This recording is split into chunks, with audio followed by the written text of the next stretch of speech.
guys, and welcome to Baker Brews. For those of you that don't know me, my name is Donna. I'm a stay-at-home mom to 2 boys, and here on this channel we like to chat about homesteading in the city, and we share a ton of our family adventures. Now, homesteading in the city because I live in Edmonton, Alberta, Canada. It's January and it is minus 20 degrees Celsius outside right now. It feels colder than that, so I didn't venture outside too much except for to go pick eggs from our backyard chickens and give them some food. We're hiding inside, so I'm not taking you on a garden tour outside because it's just snow. Everything is covered in snow. But my garden area is mostly composed of raised garden beds that my hubby built for me. Originally, when we moved into this house, there was like one super big raised garden bed off in like a very dry, hot corner. And we called it the Franken garden because it looked like it was gonna fall over. It was like slanted. It was so frightening. So anyway, we got rid of that sucker. And then we've built some on the sides, more along the fence line. We have set up a watering system.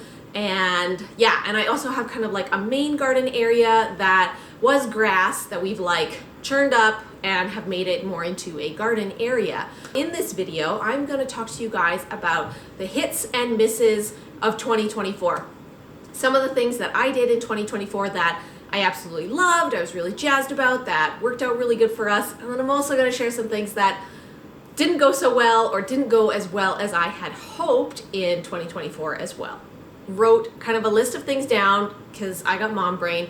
So I wrote some things down to kind of keep me on track. So to start off with, the first thing that I loved was that we have like I said, the main garden area right by our shed. We expanded it like another, I don't know, I would say 2 feet. So we have a larger like main garden area. It's just in the ground.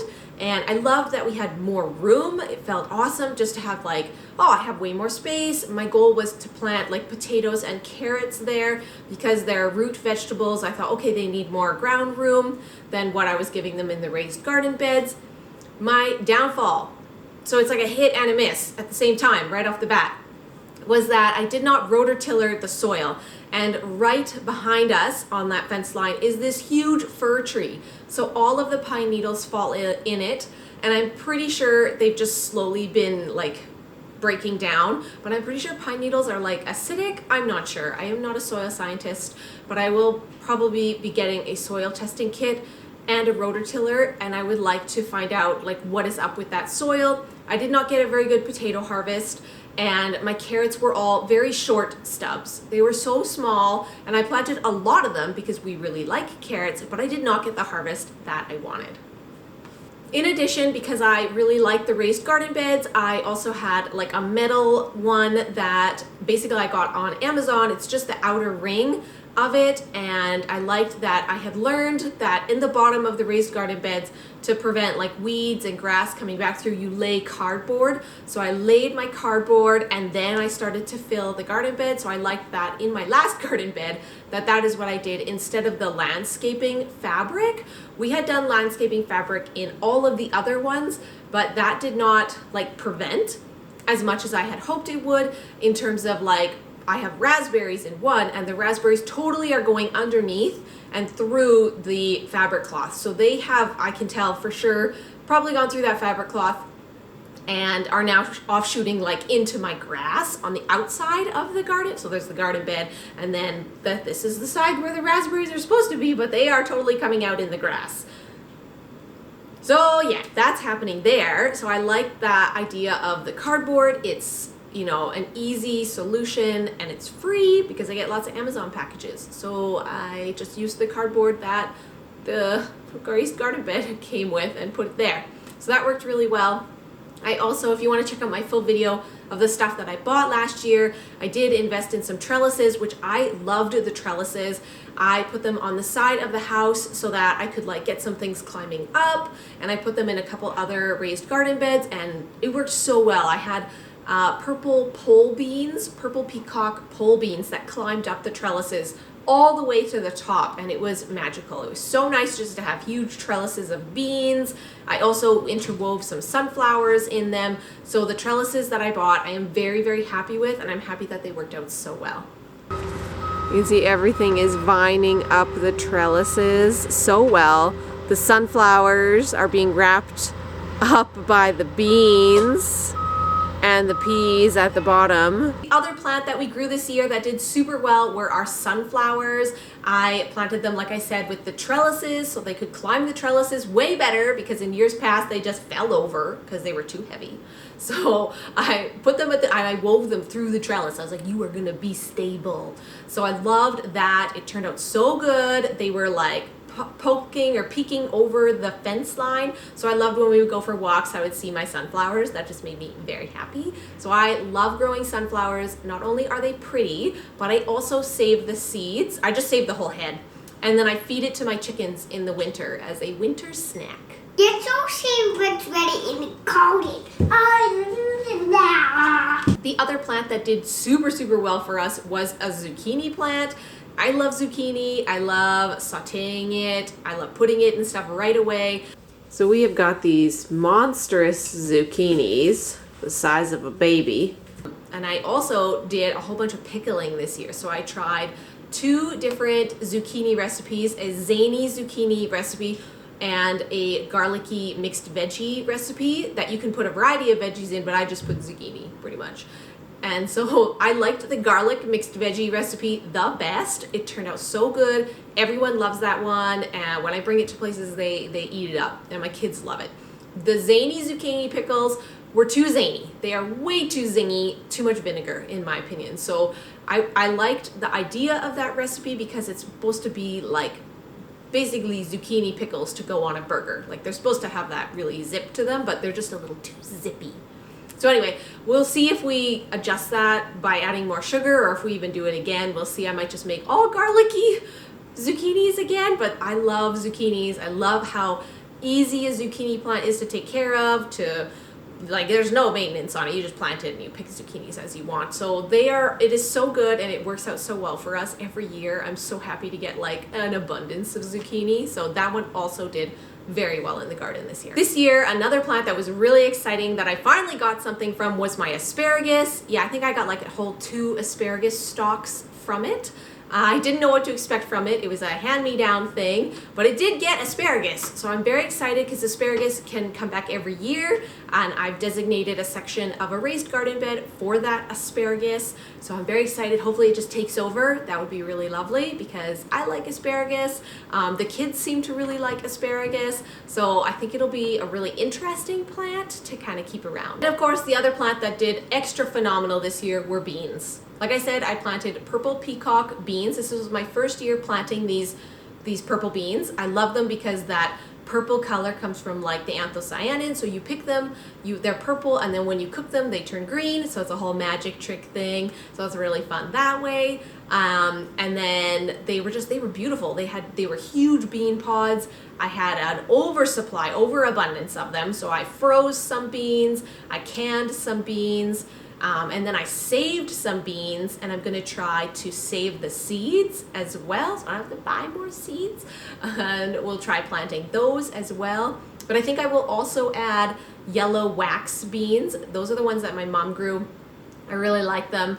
They're just so tasty. They're tasty, they're not stringy, they don't have that stringy piece like that a French bean has. They are great for canning and for freezing, so they're just a more tender bean. So I'm very excited to find some of those and plant those as well this year, or some other bean varieties. I don't know, we're bean positive people. We like the beans. The green beans are so good, so I have no problem planting like lots of beans. The other goal that I had in 2024, I saw this squash hut when we were traveling in Nova Scotia, and I loved it. I was like, I want a squash hut, but really I want a pumpkin hut. So we grow our own pumpkins, and then I like having a variety of pumpkins to, make all the pumpkin goodies in the fall. And then my kids also love to carve pumpkins. It's just really fun, and pumpkin seeds, like the whole thing. I love pumpkin season. So I try to grow my own pumpkins. Our pumpkins this year were not only very small, I got 2 of them. They were both like this big. It's like, that's it. But they did not climb up my squash hut lattice thing that I had got from Amazon again. I think it was just because this year pumpkins did not do as well. I just didn't get as much growth and vegetative growth as I needed. When I started things, this ties over to my miss, which is when I started things indoors. So I started everything probably in March or April, and then my rule of thumb is to put things out after the May long weekend, just to avoid the frost. Because I started in March, I think I was behind April, I was behind the ball. So this year I'm already considering what I'm going to be planting inside. And it's January, so I'm hoping to have like a better time with a lot of the plants that I struggled with that just didn't have as long of a growing season. Speaking of my pepper plants, so obviously I didn't start them early enough. They were all too small.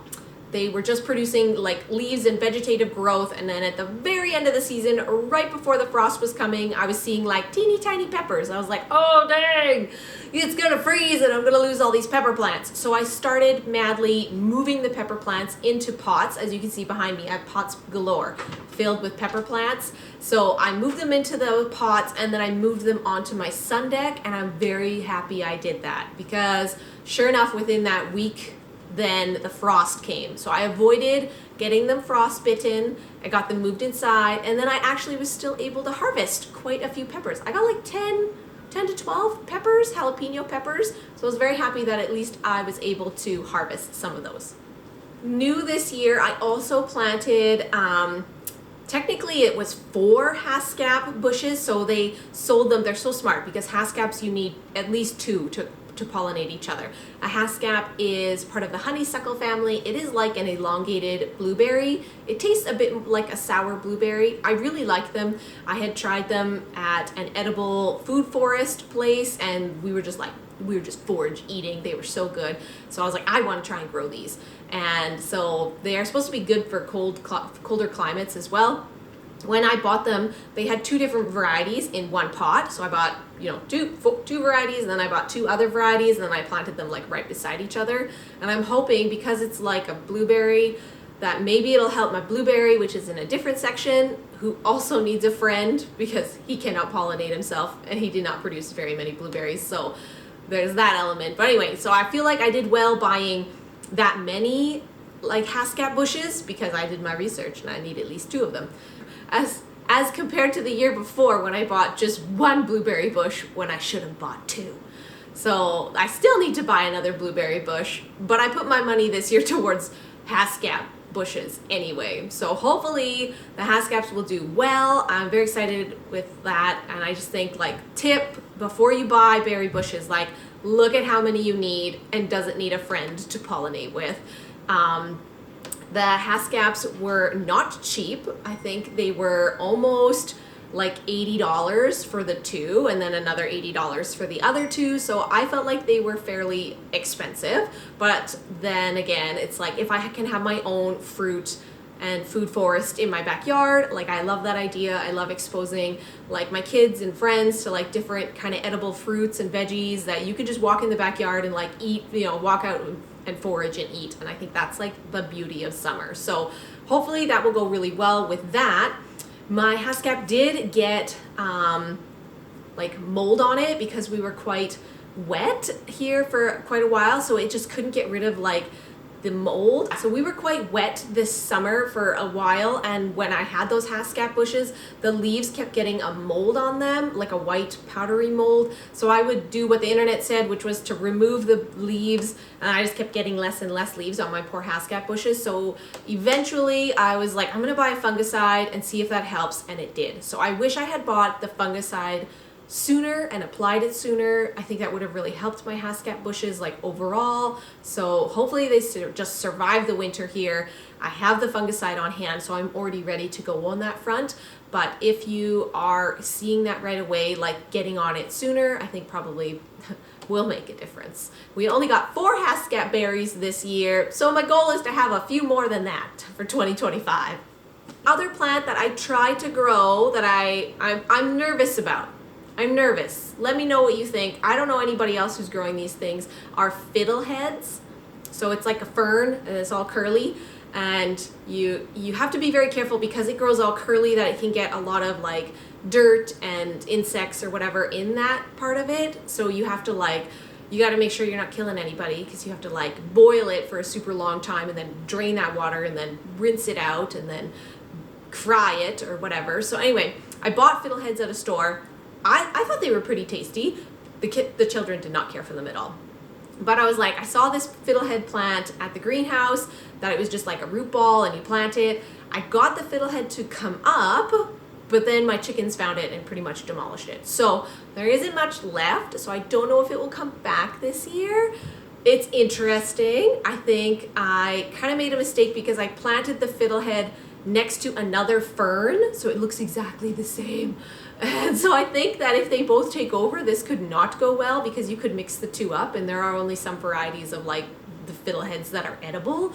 It might also be good for plant identification. I don't know. Like, I don't know which way this will go. This is just my thoughts on it. Let me know if you're like, wow, that's really weird. Or like, are you the person who also has fiddleheads and likes them and grows them? Like, I don't know. I don't know anybody else who does. Okay, a super win that we had this year in the garden was to set up a drip irrigation system. Because I have like 3 garden boxes all in a row, just going with the hose is fine, but it's so much nicer just to turn the tap on and let it go. So I have 3 in a row, and then I have 1 kind of off in a different, like the middle ground, I would say. And so my drip line waters all 4. And then we have it where I can basically tap off the line anywhere. So the hascap bushes are part of that line, the blueberry bush is part of that line. So I can just like get, offshoots wherever I need off of this drip line. So I feel like that's the benefit of like continuing to plant everything along the drip line that we have installed. I didn't have to take it off for the winter. Yay! So less maintenance on that front. You do have to make sure that before the winter time that you flush the lines out with air or nitrogen or whatever, so that you are not getting freezing in them. We did that quite early this year, so that was really nice. And like I said, it's already set up. It's ready to go for next year. We just need to hook it back on. So I'm very happy with setting up a drip irrigation system. I would highly recommend it if you are looking at, gardening a little bit more than just like 1 raised garden bed. It is so convenient. It makes it easy for company to come over when we are, gone for a day or 2. It's like just turn the tap on and then wait 15 to 20 minutes and then turn it back off. So that is really convenient as well.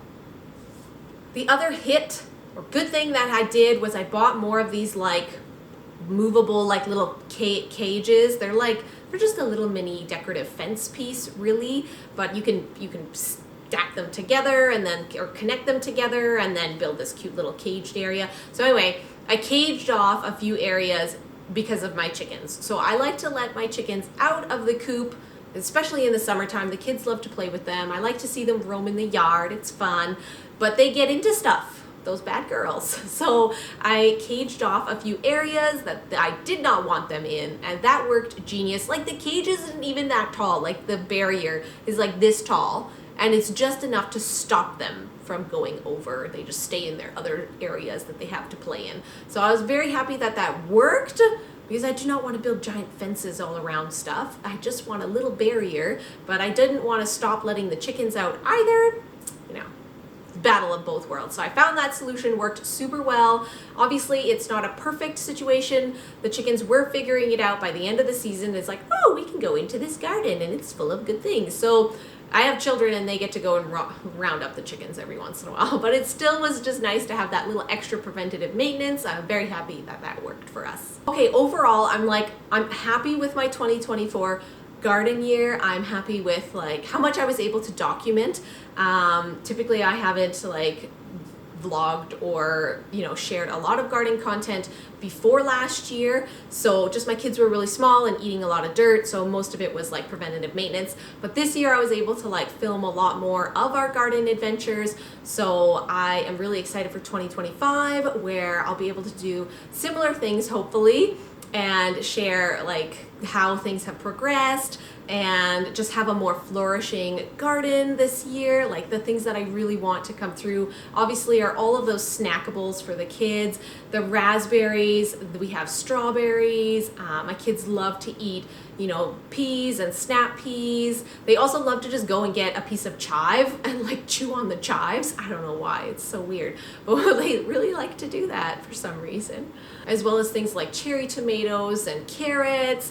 the berries, like the blueberries and the haskap. So I just really want to create, you know, like a backyard grocery store visit for our fruit and veg. Like when we're looking for something for dinner and we need a vegetable or a fruit, it's like I got it in my backyard. I got that herb, I can just go cut it and put it in and use it. I love that feeling.